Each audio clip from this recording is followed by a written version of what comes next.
Yeah, I'm trying not to get high anymore. Mainly because it bores me. I hate how people just do the same thing all the time. Like, I get bored with that. I get bored listening to the same comics do the same jokes over and over and over again. That's so boring to me.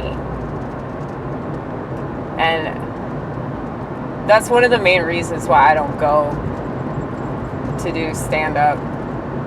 It's like, I just am so bored watching other people do it. And I know that sounds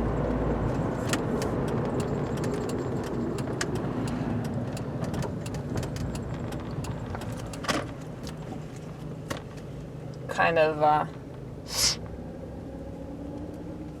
mean or judgmental, but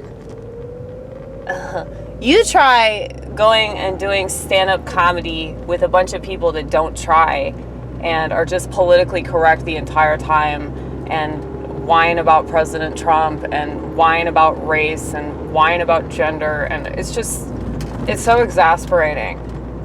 Like, every time that I go do stand-up comedy, I'm like, man, I should have just stayed home and slit my wrist, like and I feel guilty for having that opinion, and a lot of people have said, well, man, you're really harsh. And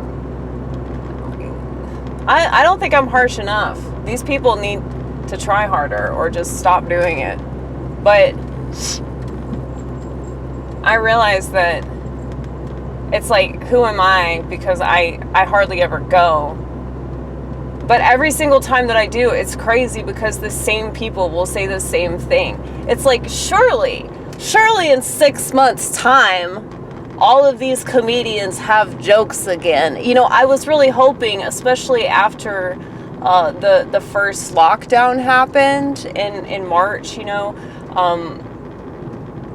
we all came back around, God, I forget.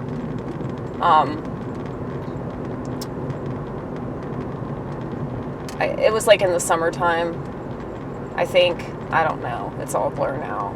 But yeah, we all came back. And I remember one specific bar just being packed. There were so many comics at this bar because they'd just been waiting and waiting and waiting for stage time, right? And I was just hoping that people would have something,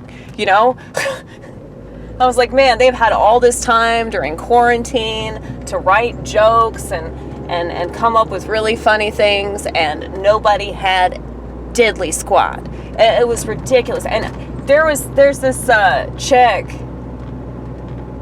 who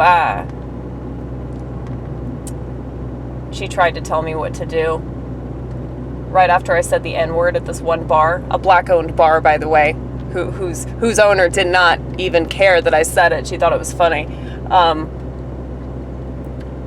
And then she told me that I could totally say it because she could tell that I was into race mixing. And, well, yeah. Much to Nick Fuentes' disapproval, that's fine. He can feel that way. It's totally fine.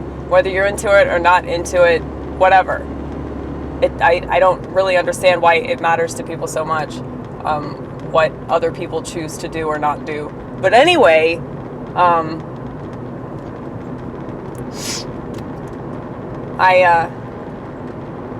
got lectured by this one woman who's probably the most unoriginal person I think I've ever met in my entire life. Just such a basic bitch. And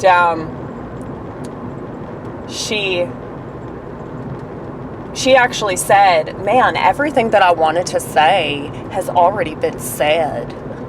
And then she started talking about us ever so reliable coinkidinks specialists. And I just thought that was hilarious. I was like, man, she is just proving over and over again that she totally lacks talent or any actual sense of humor. But yeah, I'm not gloating about that, by the way. It's so depressing to me. I wish that people would prove me wrong. I wish that they would live up to their potential. I know that they have more potential than they exude. And it's just sad, really, you know, because, and that's what I think about political correctness. That's what I think about this country. You know, it's like, man, we could have been such a great country. But no, we have to censor everybody. And we have to get mad because people have opinions that are counterculture, and we have to discourage people from ever saying or doing anything that goes against the norm. You know, in case you're wondering why everything is so banal and boring and people are so whiny and pathetic, it might have something to do with the fact that nobody takes any risks because they're so worried about being labeled. I mean, that's so sad that, like, that's all that people care about is their stupid image.